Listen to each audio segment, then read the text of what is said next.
Will Gatsby get what he wants when he risks everything in one bold and clumsy move? F. Scott Fitzgerald, today on the Classic Tales podcast.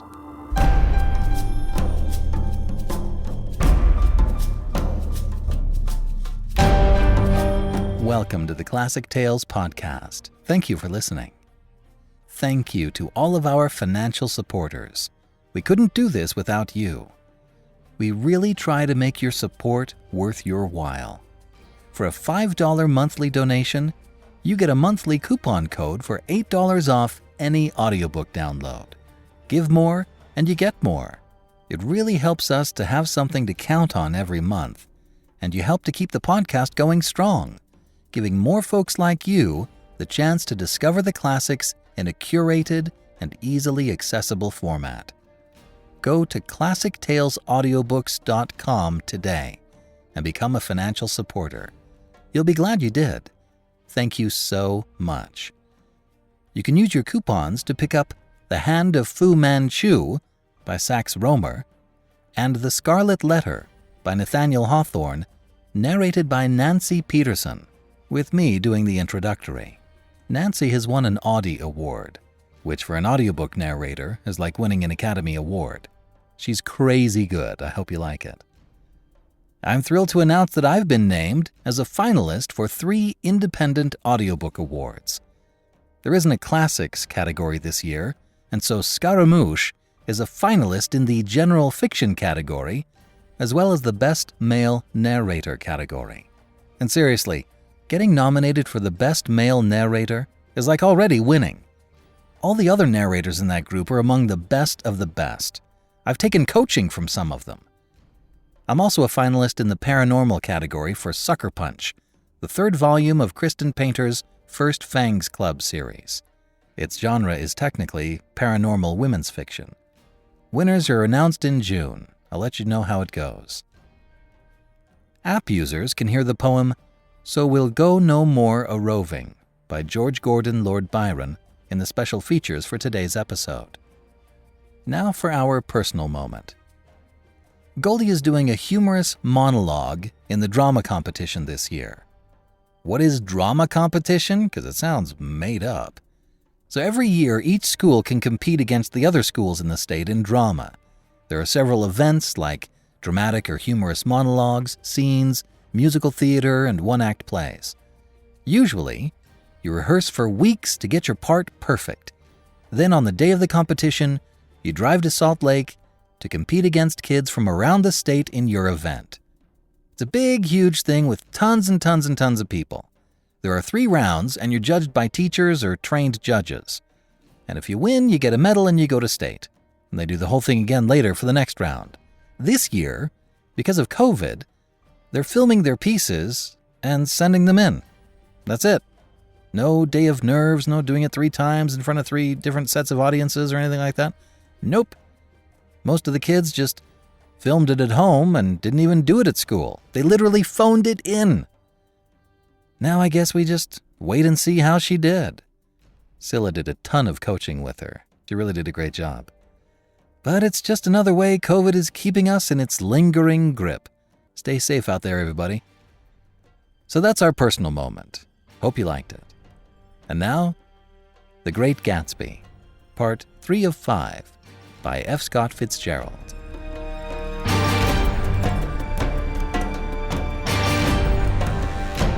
When Jordan Baker had finished telling all this, we had left the plaza for half an hour and were driving into Victoria through Central Park. The sun had gone down behind the tall apartments of the movie stars in the West 50s, and the clear voices of children, already gathered like crickets on the grass, rose through the hot twilight. I'm the Sheik of Araby, your love belongs to me. At night when you're asleep, into your tent I'll creep. It was a strange coincidence, I said, but it wasn't a coincidence at all. Why not? Gatsby bought that house so that Daisy would be just across the bay.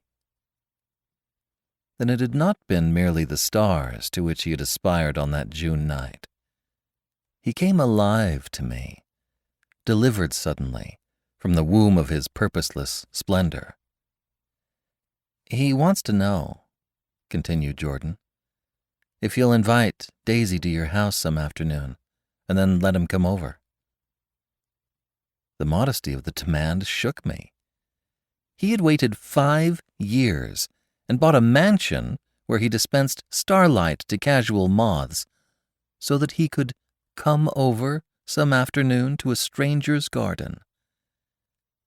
Did I have to know all this before he could ask such a little thing? He's afraid. He's waited so long. He thought you might be offended. You see, he's regular tough underneath it all. Something worried me. Why didn't he ask you to arrange a meeting?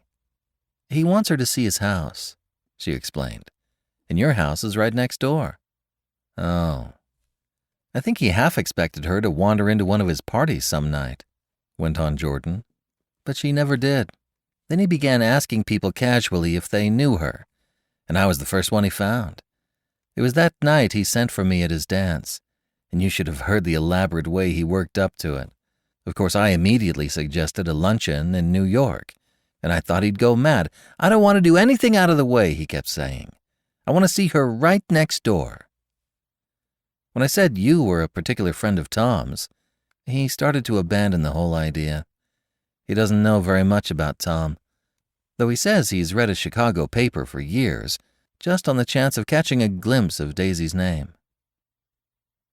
It was dark now, and as we dipped under a little bridge, I put my arm around Jordan's golden shoulder and drew her toward me and asked her to dinner.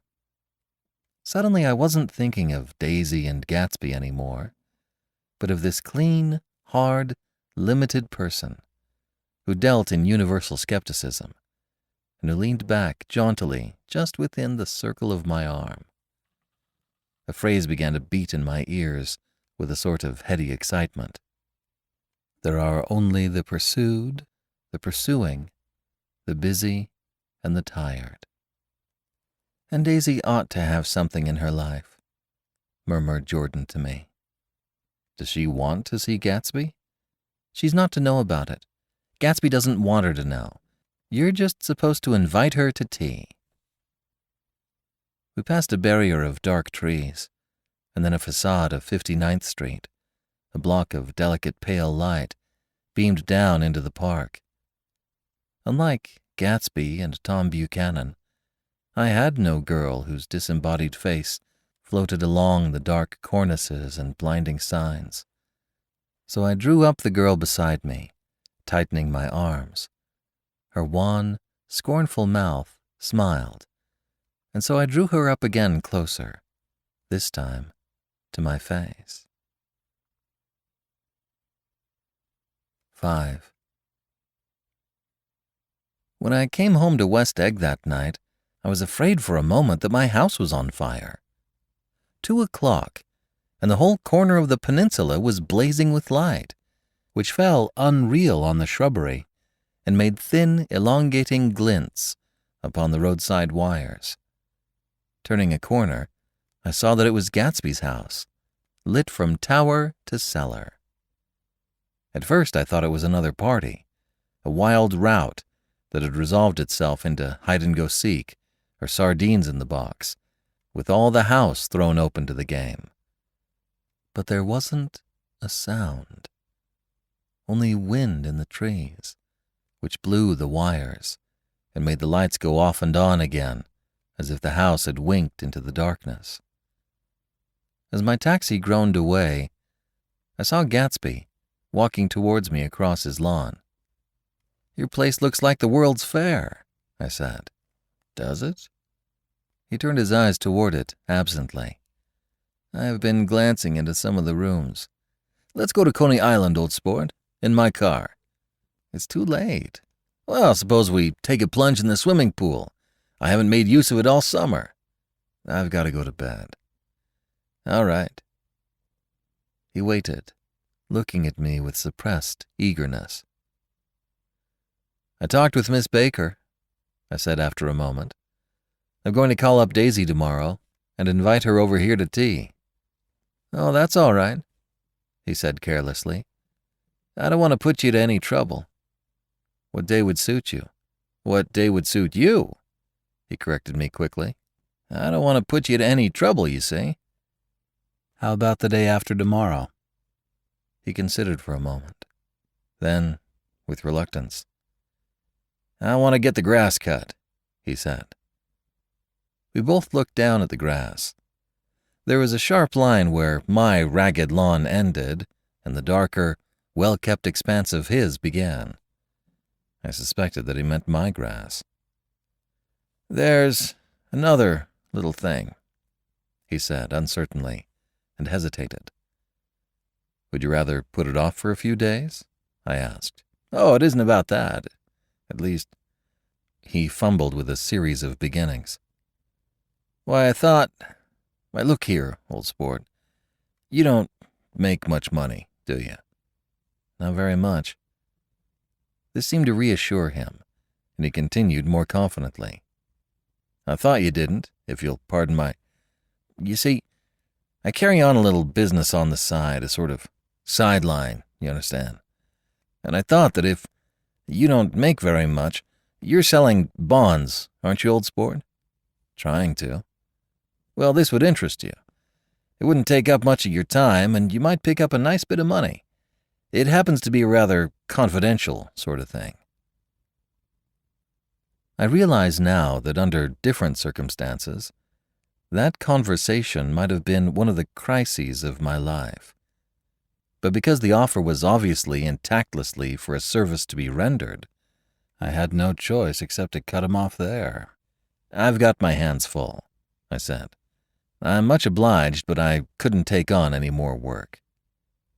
"You wouldn't have to do any business with Wolfsheim." Evidently, he thought that I was shying away from the connection mentioned at lunch. But I assured him he was wrong. He waited a moment longer, hoping I'd begin a conversation, but I was too absorbed to be responsive, so he went unwillingly home.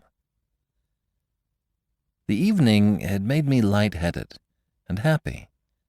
I think I walked into a deep sleep as I entered my front door.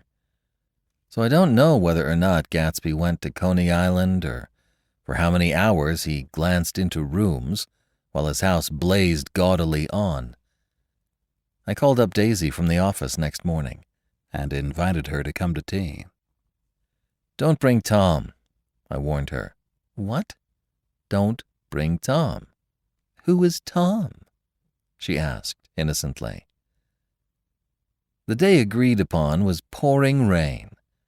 At 11 o'clock, a man in a raincoat, dragging a lawnmower, tapped at my front door and said that Mr. Gatsby had sent him over to cut my grass. This reminded me that I had forgotten to tell my Finn to come back. So I drove into West Egg Village to search for her, among soggy whitewashed alleys, and to buy some cups and lemons and flowers. The flowers were unnecessary, for at 2 o'clock a greenhouse arrived from Gatsby's, with innumerable receptacles to contain it. An hour later, the front door opened nervously, and Gatsby, in a white flannel suit, silver shirt, and gold-colored tie, hurried in. He was pale, and there were dark signs of sleeplessness beneath his eyes. "Is everything all right?" he asked immediately. "The grass looks fine, if that's what you mean." "What grass?" he inquired blankly. "Oh, the grass in the yard." He looked out the window at it, but judging from his expression, I don't believe he saw a thing. "Looks very good," he remarked vaguely. "One of the papers said they thought the rain would stop about 4. I think it was the Journal. Have you got everything you need in the shape of tea?" I took him into the pantry, where he looked a little reproachfully at the Finn. Together we scrutinized the 12 lemon cakes from the delicatessen shop. "Will they do?" I asked. Of course, they're fine." And he added hollowly, "Old sport." The rain cooled about 3:30 to a damp mist, through which occasional thin drops swam like dew. Gatsby looked with vacant eyes through a copy of Clay's Economics, starting at the finished tread that shook the kitchen floor, and peering toward the bleared windows from time to time, as if a series of invisible but alarming happenings were taking place outside. Finally, he got up and informed me in an uncertain voice that he was going home. Why's that? Nobody's coming to tea. It's too late. He looked at his watch as if there was some pressing demand on his time elsewhere. I can't wait all day. Don't be silly, it's just 2 minutes to 4. He sat down miserably, as if I had pushed him, and simultaneously there was the sound of a motor turning into my lane. We both jumped up, and a little harrowed myself, I went out into the yard.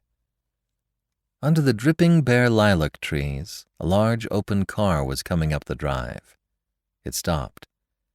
Daisy's face, tipped sideways beneath a 3-cornered lavender hat, looked out at me with a bright, ecstatic smile. "Is this absolutely where you live, my dearest one?" The exhilarating ripple of her voice was a wild tonic in the rain. I had to follow the sound of it for a moment, up and down, with my ear alone, before any words came through. A damp streak of hair lay like a dash of blue paint across her cheek, and her hand was wet with glistening drops as I took it to help her from the car. "Are you in love with me?" she said low in my ear. "Or why did I have to come alone?" "That's the secret of Castle Rackrent. Tell your chauffeur to go far away and spend an hour." "Come back in an hour, Ferdy." Then in a grave murmur, "His name is Ferdy." "Does the gasoline affect his nose?" "I don't think so," she said innocently. "Why?" We went in. To my overwhelming surprise, the living room was deserted. "Well, that's funny," I exclaimed. "What's funny?" She turned her head as there was a light, dignified knocking at the front door. I went out and opened it. Gatsby, pale as death, with his hands plunged like weights in his coat pockets, was standing in a puddle of water, glaring tragically into my eyes. With his hands still in his coat pockets, he stalked by me into the hall, turned sharply as if he were on a wire, and disappeared into the living room. It wasn't a bit funny. Aware of the loud beating of my own heart, I pulled the door to, against the increasing rain. For half a minute, there wasn't a sound. Then from the living room, I heard a sort of choking murmur and part of a laugh, followed by Daisy's voice on a clear artificial note. "I certainly am awfully glad to see you again." The pause. It endured horribly. I had nothing to do in the hall, so I went into the room. Gatsby, his hands still in his pockets, was reclining against the mantelpiece in a strained counterfeit of perfect ease, even of boredom. His head leaned back so far that it rested against the face of a defunct mantelpiece clock, and from this position his distraught eyes stared down at Daisy, who was sitting, frightened but graceful, on the edge of a stiff chair. "We've met before," muttered Gatsby. His eyes glanced momentarily at me, and his lips parted with an abortive attempt at a laugh. Luckily, the clock took this moment to tilt dangerously at the pressure of his head, whereupon he turned and caught it with trembling fingers and set it back in place. Then he sat down, rigidly, his elbow on the arm of the sofa and his chin in his hand. "I'm sorry about the clock," he said. My own face had now assumed a deep, tropical burn. I couldn't muster up a single commonplace out of the 1,000 in my head. "It's an old clock," I told them idiotically. I think we all believed for a moment that it had smashed in pieces on the floor. "We haven't met for many years," said Daisy, her voice as matter-of-fact as it could ever be. 5 years, next November," The automatic quality of Gatsby's answer set us all back at least another minute. I had them both on their feet with the desperate suggestion that they help me make tea in the kitchen when the demoniac Finn brought it in on a tray. Amid the welcome confusion of cups and cakes, a certain physical decency established itself. Gatsby got himself into a shadow, and while Daisy and I talked, looked conscientiously from one to the other of us, with tense, unhappy eyes. However, as calmness wasn't an end in itself, I made an excuse at the first possible moment and got to my feet. "Where are you going?" demanded Gatsby, in immediate alarm. "I'll be back. I've got to speak to you about something before you go." He followed me wildly into the kitchen, closed the door, and whispered, "Oh, God," in a miserable way. "What's the matter?" "This is a terrible mistake," he said, shaking his head from side to side. "A terrible, terrible mistake." "You're just embarrassed, that's all." And luckily I added, "Daisy's embarrassed too." "She's embarrassed?" he repeated incredulously. "Just as much as you are." "Don't talk so loud. You're acting like a little boy," I broke out impatiently. "Not only that, but you're rude. Daisy's sitting in there all alone." He raised his hands to stop my words, looked at me with unforgettable reproach, and opening the door cautiously, went back into the other room.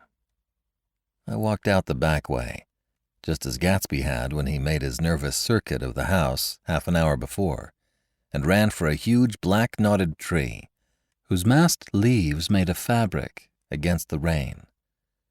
Once more it was pouring, and my irregular lawn, well shaved by Gatsby's gardener, abounded in small, muddy swamps and prehistoric marshes. There was nothing to look at from under the tree except Gatsby's enormous house, so I stared at it, like Kant at his church steeple, for half an hour. A brewer had built it early in the period craze, a decade before, and there was a story that he'd agreed to pay 5 years' taxes on all the neighboring cottages if the owners would have their roofs thatched with straw. Perhaps their refusal took the heart out of his plan to found a family. He went into an immediate decline. His children sold his house with the black wreath still on the door. Americans, while willing, even eager to be serfs, have always been obstinate about being peasantry. After half an hour, the sun shone again, and the grocer's automobile rounded Gatsby's drive with the raw material for his servant's dinner. I felt sure he wouldn't eat a spoonful. A maid began opening the upper windows of his house, appeared momentarily in each, and leaning from the large central bay, spat meditatively into the garden. It was time I went back. While the rain continued, it seemed like the murmur of their voices, rising and swelling a little now and then with gusts of emotion. But in the new silence, I felt that silence had fallen within the house, too. I went in, after making every possible noise in the kitchen, short of pushing over the stove, but I don't believe they heard a sound. They were sitting at either end of the couch, looking at each other as if some question had been asked, or was in the air, and every vestige of embarrassment was gone. Daisy's face was smeared with tears, and when I came in, she jumped up and began wiping at it with her handkerchief before a mirror. But there was a change in Gatsby that was simply confounding. He literally glowed. Without a word or a gesture of exultation, a new well-being radiated from him and filled the little room. "Oh, hello, old sport," he said, as if he hadn't seen me for years. I thought for a moment he was going to shake hands. "It's stopped raining. Has it?" When he realized what I was talking about, that there were twinkle bells of sunshine in the room, he smiled like a weatherman, like an ecstatic patron of recurrent light, and repeated the news to Daisy. "What do you think of that?" It stopped raining." "I'm glad, Jay." Her throat, full of aching, grieving beauty, told only of her unexpected joy. "I want you and Daisy to come over to my house," he said. "I'd like to show her around." "You're sure you want me to come?" "Absolutely, old sport."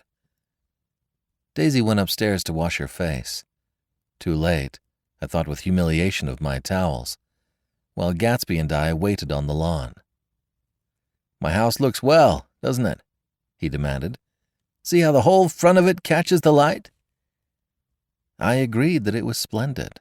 "Yes." His eyes went over it, every arched door and square tower. "It took me just 3 years to earn the money that bought it." "I thought you inherited your money." "I did, old sport," he said automatically. "But I lost most of it in the big panic. The panic of the war." I think he hardly knew what he was saying, for when I asked him what business he was in, he answered, "That's my affair," before he realized that it wasn't an appropriate reply. "Oh, I've been in several things," he corrected himself. "I was in the drug business, and then I was in the oil business. But I'm not in either one now." He looked at me with more attention. "Do you mean you've been thinking over what I proposed the other night?" Before I could answer, Daisy came out of the house, and 2 rows of brass buttons on her dress gleamed in the sunlight. "That huge place there?" she cried, pointing. "Do you like it?" "I love it. But I don't see how you can live there all alone." "I keep it always full of interesting people, night and day. People who do interesting things. Celebrated people." Instead of taking the shortcut along the Sound, we went down to the road and entered by the big postern. With enchanting murmurs, Daisy admired this aspect or that of the feudal silhouette against the sky, admired the gardens, the sparkling odor of jonquils, and the frothy odor of hawthorn and plum blossoms, and the pale gold odor of Kiss Me at the Gate. It was strange to reach the marble steps and find no stir of bright dresses in and out the door, and hear no sound but bird voices in the trees. And inside, as we wandered through Marie Antoinette music rooms and restoration salons, I felt that there were guests concealed behind every couch and table, under orders to be breathlessly silent until we had passed through. As Gatsby closed the door of the Merton College Library, I could have sworn I heard the owl-eyed man break into ghostly laughter. We went upstairs, through period bedrooms swathed in rose and lavender silk and vivid with new flowers, through dressing rooms and pool rooms, and bathrooms with sunken baths, intruding into one chamber where a disheveled man in pajamas was doing liver exercises on the floor. It was Mr. Klipspringer, the boarder. I had seen him wandering hungrily about the beach that morning. Finally, we came to Gatsby's own apartment, a bedroom and a bath, and an Adams study, where we sat down and drank a glass of some chartreuse that he took from a cupboard in the wall. He hadn't once ceased looking at Daisy, and I think he revalued everything in his house according to the measure of response it drew from her well-loved eyes. Sometimes, too, he stared around at his possessions in a dazed way, as though in her actual and astounding presence none of it was any longer real. Once he nearly toppled down a flight of stairs. His bedroom was the simplest room of all, except where the dresser was garnished with a toilet set of pure dull gold. Daisy took the brush with delight and smoothed her hair, whereupon Gatsby sat down and shaded his eyes and began to laugh. "It's the funniest thing, old sport," he said hilariously. "I can't... When I try to..." He had passed visibly through 2 states and was entering upon a third. After his embarrassment and his unreasoning joy, he was consumed with wonder at her presence. He had been full of the idea so long, dreamed it right through to the end, waited with his teeth set, so to speak, at an inconceivable pitch of intensity. Now, in the reaction, he was running down like an overwound clock. Recovering himself in a minute, he opened for us 2 hulking patent cabinets, which held his masked suits and dressing gowns and ties, and his shirts, piled like bricks in stacks a dozen high. I've got a man in England who buys me clothes. He sends over a selection of things at the beginning of each season, spring and fall. He took out a pile of shirts and began throwing them, one by one, before us. Shirts of sheer linen and thick silk and fine flannel, which lost their folds as they fell, and covered the table in many-colored disarray. While we admired, he brought more, and the soft rich heap mounted higher. Shirts with stripes and scrolls and plaids in coral and apple green and lavender and faint orange, with monograms of Indian blue. Suddenly, with a strained sound, Daisy bent her head into the shirts and began to cry stormily. "They're such beautiful shirts," she sobbed, her voice muffled in the thick folds. "It makes me sad because I've never seen such beautiful shirts before." After the house, we were to see the grounds and the swimming pool, and the hydroplane, and the midsummer flowers. But outside Gatsby's window it began to rain again, so we stood in a row, looking at the corrugated surface of the Sound. "If it wasn't for the mist, we could see your home across the bay," said Gatsby.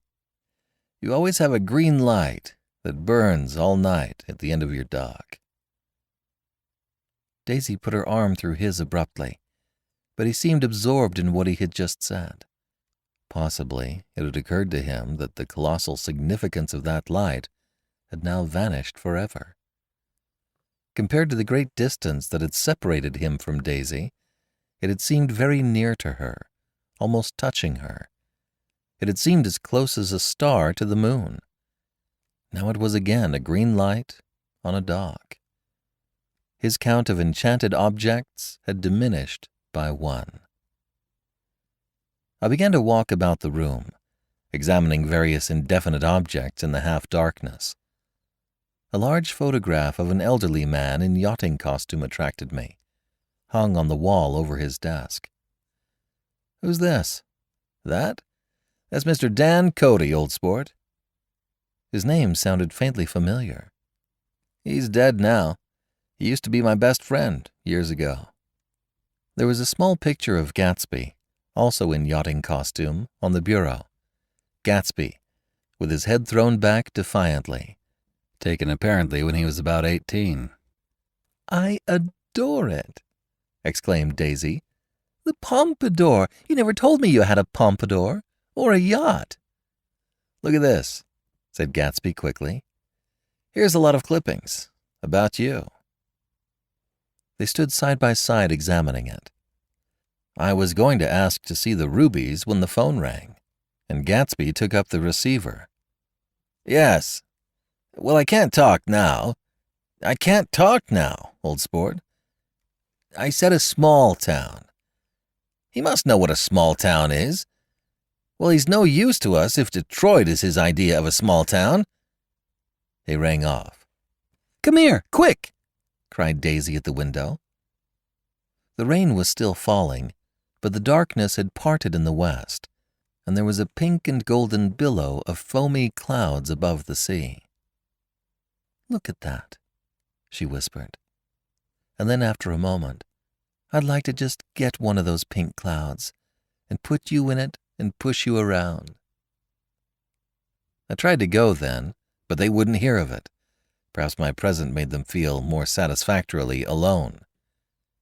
"I know what we'll do," said Gatsby. "We'll have Klipspringer play the piano." He went out of the room, calling, "Ewing!" and returned in a few minutes accompanied by an embarrassed, slightly worn young man, with shell-rimmed glasses and scanty blonde hair. He was now decently clothed in a sport shirt, open at the neck, sneakers, and duck trousers of a nebulous hue. Did we interrupt your exercise?" inquired Daisy politely. "I was asleep," cried Mr. Klipspringer in a spasm of embarrassment. "That is, I'd been asleep. Then I got up." "Klipspringer plays the piano," said Gatsby, cutting him off. "Don't you, Ewing, old sport?" "I don't play well. I don't hardly play at all. I'm all out of practice." "We'll go downstairs," interrupted Gatsby. He flipped a switch. The gray windows disappeared as the house glowed full of light. In the music room, Gatsby turned on a solitary lamp beside the piano. He lit Daisy's cigarette from a trembling match and sat down with her on a couch far across the room, where there was no light save what the gleaming floor bounced in from the hall. When Klipspringer had played The Love Nest, he turned around on the bench and searched unhappily for Gatsby in the gloom. "I'm all out of practice, you see. I told you I couldn't play. I'm all out of practice." "Don't talk so much, old sport," commanded Gatsby. "Play." In the morning, in the evening, ain't we got fun? Outside the wind was loud, and there was a faint flow of thunder along the sound. All the lights were going on in West Egg now. The electric trains, men carrying, were plunging home through the rain from New York. It was the hour of a profound human change, and excitement was generating on the air. "One thing's sure and nothing surer, the rich get richer and the poor get children. In the meantime, in between time." As I went over to say goodbye, I saw that the expression of bewilderment had come back into Gatsby's face, as though a faint doubt had occurred to him as to the quality of his present happiness. Almost 5 years. There must have been moments, even that afternoon, when Daisy tumbled short of his dreams. Not through her own fault, but because of the colossal vitality of his illusion. It had gone beyond her, beyond everything. He had thrown himself into it with a creative passion, adding to it all the time, decking it out with every bright feather that drifted his way. No amount of fire or freshness can challenge what a man can store up in his ghostly heart. As I watched him, he adjusted himself a little, visibly. His hand took hold of hers, and as she said something low in his ear, he turned toward her with a rush of emotion. I think that voice held him most, with its fluctuating, feverish warmth, because it couldn't be overdreamed. That voice was a deathless song. They had forgotten me, but Daisy glanced up and held out her hand.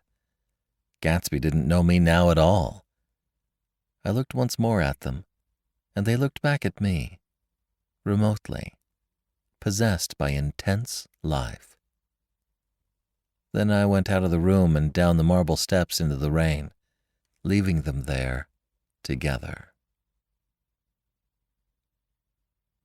6. About this time, an ambitious young reporter from New York arrived one morning at Gatsby's door and asked him if he had anything to say. "Anything to say about what?" inquired Gatsby politely. "Why, any statement to give out." It transpired after a confused 5 minutes that the man had heard Gatsby's name around his office in a connection which he either wouldn't reveal or didn't fully understand. This was his day off, and with laudable initiative, he had hurried out to see. It was a random shot, and yet the reporter's instinct was right. Gatsby's notoriety, spread about by the hundreds who had accepted his hospitality and so become authorities upon his past, had increased all summer until he fell just short of being news. Contemporary legends, such as the underground pipeline to Canada, attached themselves to him, and there was one persistent story that he didn't live in a house at all, but in a boat that looked like a house and was moved secretly up and down the Long Island shore. Just why these inventions were a source of satisfaction to James Gatz of North Dakota isn't easy to say. James Gatz. That was really, or at least legally, his name. He had changed it at the age of 17, and at the specific moment that witnessed the beginning of his career, when he saw Dan Cody's yacht drop anchor over the most insidious flat on Lake Superior. It was James Gatz who had been loafing along the beach that afternoon in a torn green jersey and a pair of canvas pants, but it was already Jay Gatsby, who borrowed a rowboat, pulled out to the Tuolumne, and informed Cody that a wind might catch him and break him up in half an hour. I suppose he'd had the name ready for a long time even then. His parents were shiftless and unsuccessful farm people. His imagination had never really accepted them as his parents at all. The truth was that Jay Gatsby of West Egg, Long Island, sprang from his platonic conception of himself. He was a son of God, a phrase which, if it means anything, means just that. And he must be about his father's business, a service of a vast, vulgar, and meretricious beauty. So he invented just the sort of Jay Gatsby that a 17-year-old boy would be likely to invent, and to this conception he was faithful to the end. For over a year he had been beating his way along the south shore of Lake Superior as a clam digger and a salmon fisher, or in any other capacity that brought him food and bed. His brown, hardening body lived naturally through the half-fierce, half-lazy work of the bracing days. He knew women early, and since they spoiled him, he became contemptuous of them, of young virgins because they were ignorant, of the others because they were hysterical about things which, in his overwhelming self-absorption, he took for granted. But his heart was in a constant, turbulent riot. The most grotesque and fantastic conceits haunted him in his bed at night. A universe of ineffable gaudiness spun itself out in his brain, while the clock ticked on the washstand and the moon, soaked with wet light, his tangled clothes upon the floor. Each night he added to the pattern of his fancies, until drowsiness closed down upon some vivid scene with an oblivious embrace. For a while these reveries provided an outlet for his imagination. They were a satisfactory hint of the unreality of reality, a promise that the rock of the world was founded securely on a fairy's wing. An instinct toward his future glory had led him, some months before, to the small Lutheran College of St. Olaf's in southern Minnesota.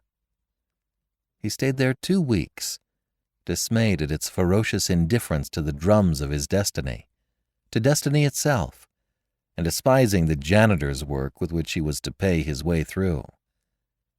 Then he drifted back to Lake Superior, and he was still searching for something to do on the day that Dan Cody's yacht dropped anchor in the shallows along shore.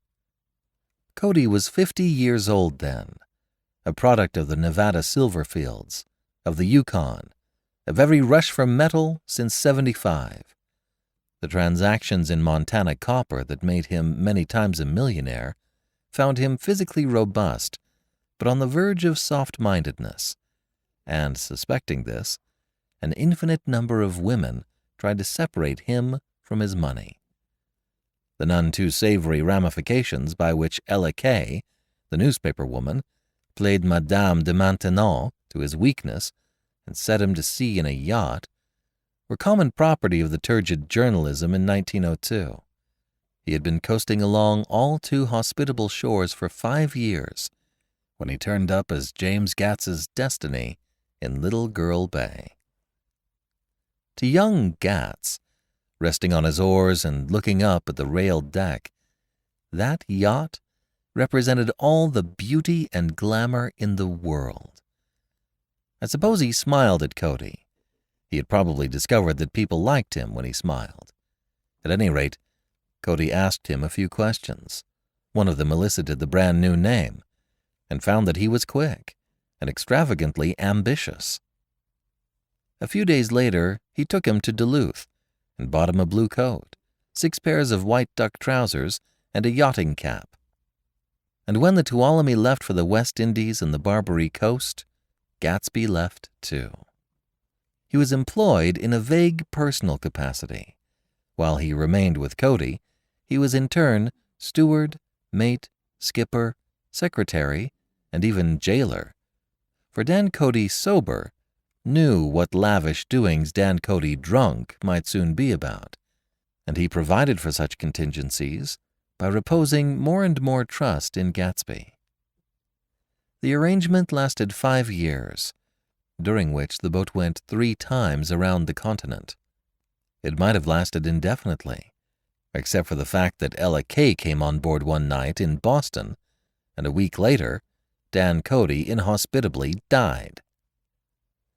I remember the portrait of him up in Gatsby's bedroom, a gray, florid man with a hard, empty face. The pioneer debauchee, who during one phase of American life brought back to the eastern seaboard the savage violence of the frontier brothel and saloon. It was indirectly due to Cody that Gatsby drank so little. Sometimes in the course of gay parties, women used to rub champagne into his hair. For himself, he formed the habit of letting liquor alone. And it was from Cody that he inherited money, a legacy of $25,000. He didn't get it. He never understood the legal device that was used against him, but what remained of the millions went intact to Ella Kay. He was left with his singularly appropriate education. The vague contour of J. Gatsby had filled out to the substantiality of a man. He told me all this very much later, but I've put it down here with the idea of exploding those first wild rumors about his antecedents, which weren't even faintly true. Moreover, he told it to me at a time of confusion, when I had reached the point of believing everything and nothing about him. So I take advantage of this short halt, while Gatsby, so to speak, caught his breath, to clear this set of misconceptions away. It was a halt, too, in my association with his affairs. For several weeks I didn't see him or hear his voice on the phone. Mostly I was in New York, trotting around with Jordan and trying to ingratiate myself with her senile aunt. But finally I went over to his house one Sunday afternoon. I hadn't been there 2 minutes when somebody brought Tom Buchanan in for a drink.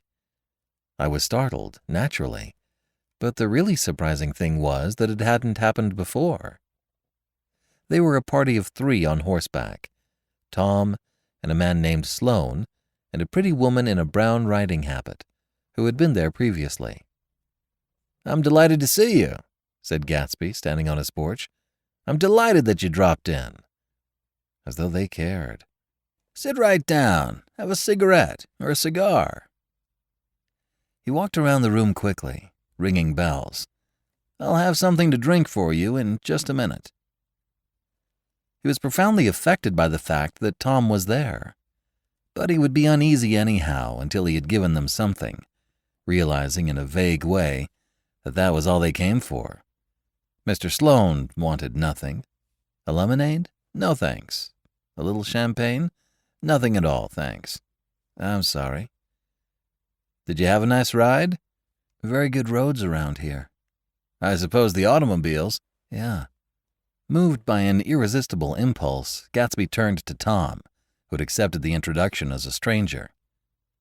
"I believe we've met somewhere before, Mr. Buchanan." "Oh, yes," said Tom, gruffly polite but obviously not remembering. "So we did. I remember very well. About 2 weeks ago. That's right. You were with Nick here." "I know your wife," continued Gatsby, almost aggressively. "That's so." Tom turned to me. "You live near here, Nick?" "Next door." "That's so." Mr. Sloane didn't enter into the conversation, but lounged back haughtily in his chair. The woman said nothing either. until unexpectedly, after 2 highballs, she became cordial. "We'll all come over to your next party, Mr. Gatsby," she suggested. "What do you say?" "Certainly. I'd be delighted to have you." "Be very nice," said Mr. Sloane without gratitude. "Well, think I ought to be started home." "Please don't hurry," Gatsby urged them. He had control of himself now, and he wanted to see more of Tom. Why don't you stay for supper? I wouldn't be surprised if some other people dropped in from New York." "You come to supper with me," said the lady enthusiastically. "Both of you." This included me. Mr. Sloane got to his feet. "Come along," he said, but to her only. "I mean it," she insisted. "I'd love to have you. Lots of room." Gatsby looked at me questioningly. He wanted to go, and he didn't see that Mr. Sloane had determined he shouldn't. "I'm afraid I won't be able to," I said. "Will you come?" she urged, concentrating on Gatsby. Mr. Sloane murmured something close to her ear. "We won't be late if we start now," she insisted aloud. "I haven't got a horse," said Gatsby. "I used to ride in the army, but I've never bought a horse. I'll have to follow you in my car. Excuse me for just a minute." The rest of us walked out on the porch, where Sloane and the lady began an impassioned conversation aside. "My God, I believe the man's coming," said Tom. "Doesn't he know she doesn't want him?" "She says she does want him." "She has a big dinner party, and he won't know a soul there." He frowned. "I wonder where in the devil he met Daisy. By God, I may be old-fashioned in my ideas, but women run around too much these days to suit me. They meet all kinds of crazy fish." Suddenly, Mr. Sloane and the lady walked down the steps and mounted their horses. "Come on," said Mr. Sloane to Tom. "We're late. We've got to go." And then to me, "Tell him we couldn't wait, will you?" Tom and I shook hands. The rest of us exchanged a cool nod, and they trotted quickly down the drive, disappearing under the August foliage, just as Gatsby, with hat and light overcoat in hand, came out the front door. Tom was evidently perturbed at Daisy's running around alone, for on the following Saturday night he came with her to Gatsby's party. Perhaps his presence gave the evening its peculiar quality of oppressiveness. It stands out in my memory from Gatsby's other parties that summer. They were the same people, or at least the same sort of people, the same profusion of champagne, the same many-colored, many-keyed commotion. But I felt an unpleasantness in the air, a pervading harshness that hadn't been there before. Or perhaps I had merely grown used to it, grown to accept West Egg as a world complete in itself, with its own standards and its own great figures, second to nothing because it had no consciousness of being so. And now I was looking at it again, through Daisy's eyes. It is invariably saddening to look through new eyes at things upon which you have expended your own powers of adjustment. They arrived at twilight, and as we strolled out among the sparkling hundreds, Daisy's voice was playing murmurous tricks in her throat. "These things excite me so," she whispered. "If you want to kiss me at any time during the evening, Nick, just let me know and I'll be glad to arrange it for you. Just mention my name, or present a green card. I'm giving out green—" "Look around," suggested Gatsby. "I'm looking around. I'm having a marvelous—" "You must see the faces of many people you've heard about." Tom's arrogant eyes roamed the crowd. "We don't go around very much," he said. "In fact, I was just thinking I don't know a soul here." "Perhaps you know that lady." Gatsby indicated a gorgeous, scarcely human orchid of a woman who sat in state under a white plum tree. Tom and Daisy stared, with that peculiarly unreal feeling that accompanies the recognition of a hitherto ghostly celebrity of the movies. "She's lovely," said Daisy. "The man bending over her is her director." He took them ceremoniously from group to group. "Mrs. Buchanan and Mr. Buchanan." After an instant's hesitation, he added, "The polo player." "Oh, no," objected Tom quickly. "Not me." But evidently the sound of it pleased Gatsby, for Tom remained the polo player for the rest of the evening. "I've never met so many celebrities," Daisy exclaimed. "I liked that man. What was his name? With a sort of blue nose."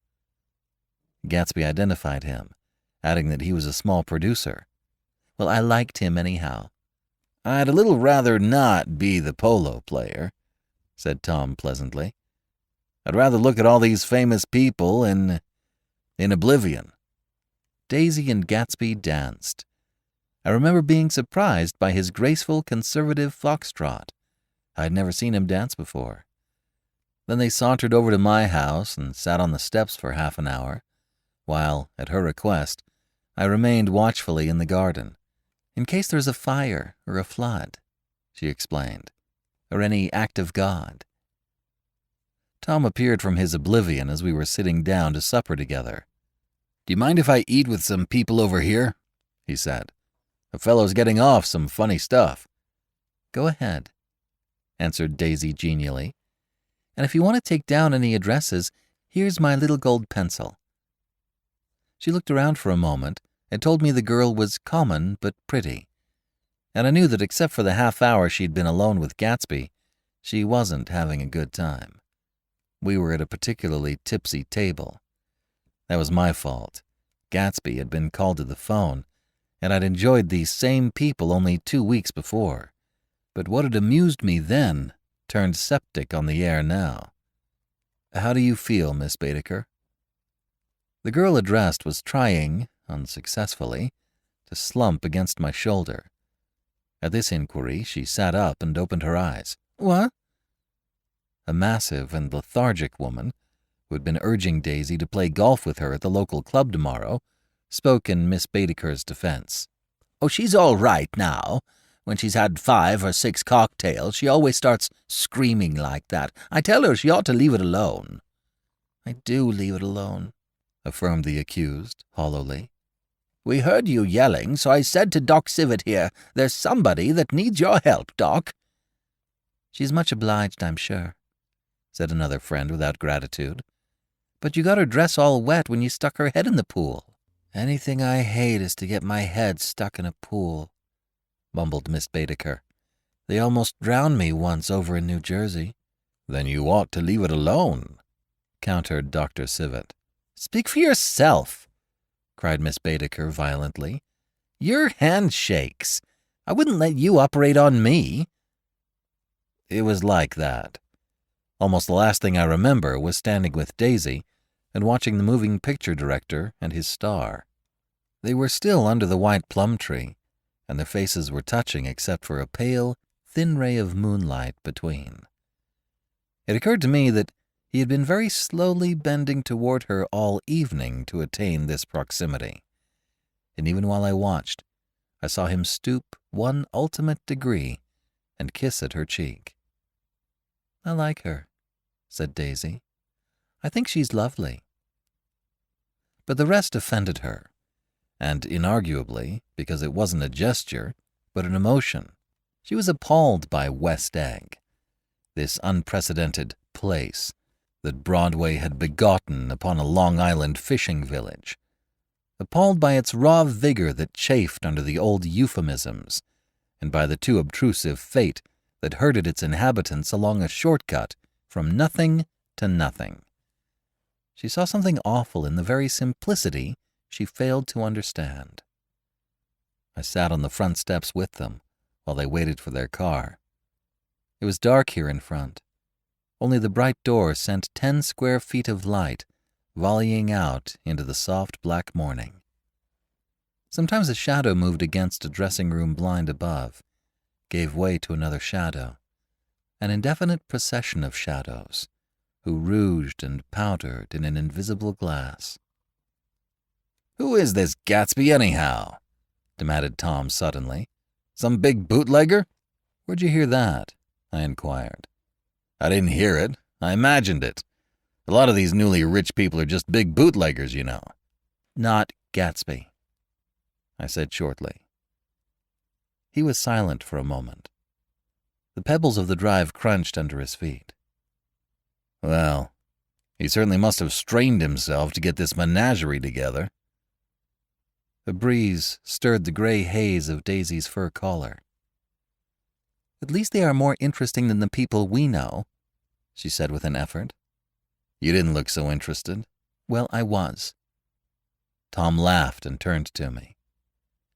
Did you notice Daisy's face when that girl asked her to put her under a cold shower? Daisy began to sing with the music, in a husky, rhythmic whisper, bringing out a meaning in each word that it had never had before and would never have again. When the melody rose, her voice broke up sweetly, following it, in a way contralto voices have, and each change tipped out a little of her warm human magic upon the air. Lots of people come who haven't been invited, she said suddenly. That girl hadn't been invited. They simply forced their way in, and he's too polite to object. I'd like to know who he is and what he does, insisted Tom, and I think I'll make a point of finding out. I can tell you right now, she answered. He owned some drugstores, a lot of drugstores. He built them up himself. The dilatory limousine came rolling up the drive. Good night, Nick, said Daisy. Her glance left me and sought the lighted top of the steps, where, 3:00 in the morning, a neat, sad little waltz of that year was drifting out the open door. After all, in the very casualness of Gatsby's party, there were romantic possibilities totally absent from her world. What was it, up there, in the song, that seemed to be calling her back inside? What would happen now, in the dim, incalculable hours? Perhaps some unbelievable guest would arrive, a person infinitely rare and to be marveled at, some authentically radiant young girl who, with one fresh glance at Gatsby, one moment of magical encounter, would blot out those 5 years of unwavering devotion. I stayed late that night. Gatsby asked me to wait until he was free, and I lingered in the garden until the inevitable swimming party had run up, chilled and exalted, from the black beach, until the lights were extinguished in the guest rooms overhead. When he came down the steps at last, the tanned skin was drawn unusually tight on his face, and his eyes were bright and tired. She didn't like it, he said immediately. Of course she did. She didn't like it, he insisted. She didn't have a good time. He was silent, and I guessed at his unutterable depression. I feel far away from her, he said. It's hard to make her understand. You mean about the dance? The dance? He dismissed all the dances he had given with a snap of his fingers.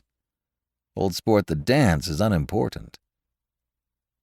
He wanted nothing less of Daisy than that she should go to Tom and say, I never loved you. After she had obliterated 4 years with that sentence, they could decide upon the more practical measures to be taken. One of them was that, after she was free, they were to go back to Louisville and be married from her house, just as if it were 5 years ago. And she doesn't understand, he said. She used to be able to understand. We'd sit for hours. He broke off and began to walk up and down a desolate path of fruit rinds and discarded favors and crushed flowers. I wouldn't ask too much of her, I ventured. You can't repeat the past. Can't repeat the past? He cried incredulously. Why, of course you can.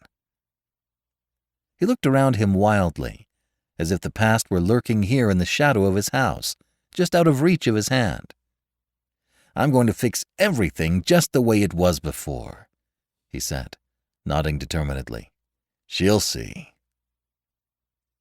He talked a lot about the past, and I gathered that he wanted to recover something, some idea of himself perhaps, that had gone into loving Daisy.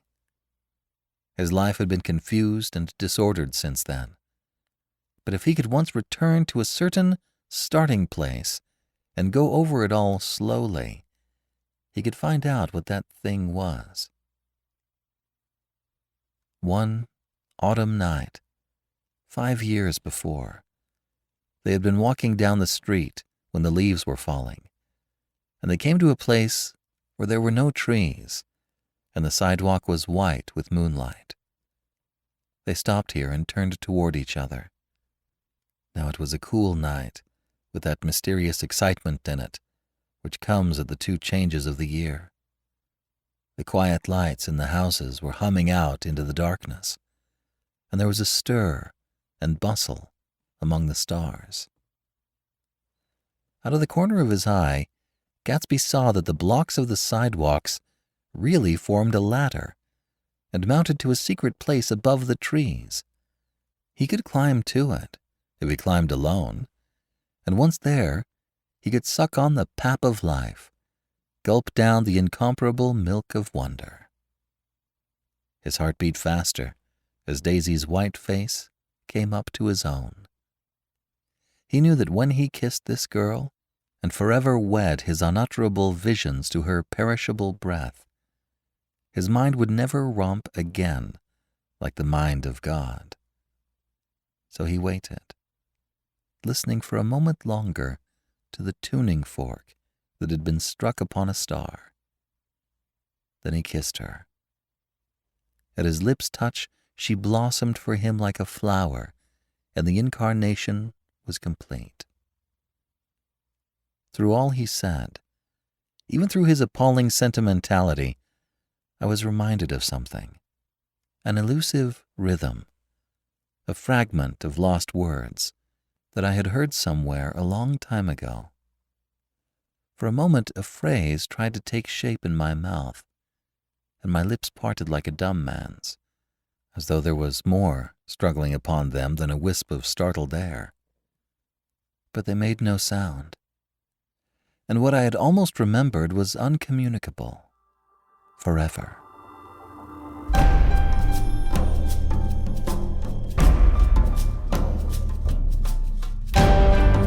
This is B.J. Harrison.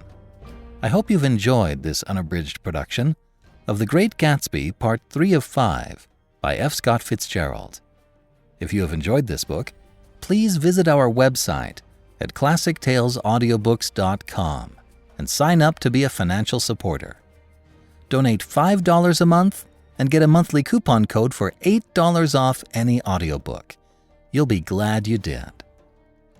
Thank you for joining me today and allowing classic literature to awaken your better self. Please join me every week, and we'll rediscover the greatest stories ever put to paper.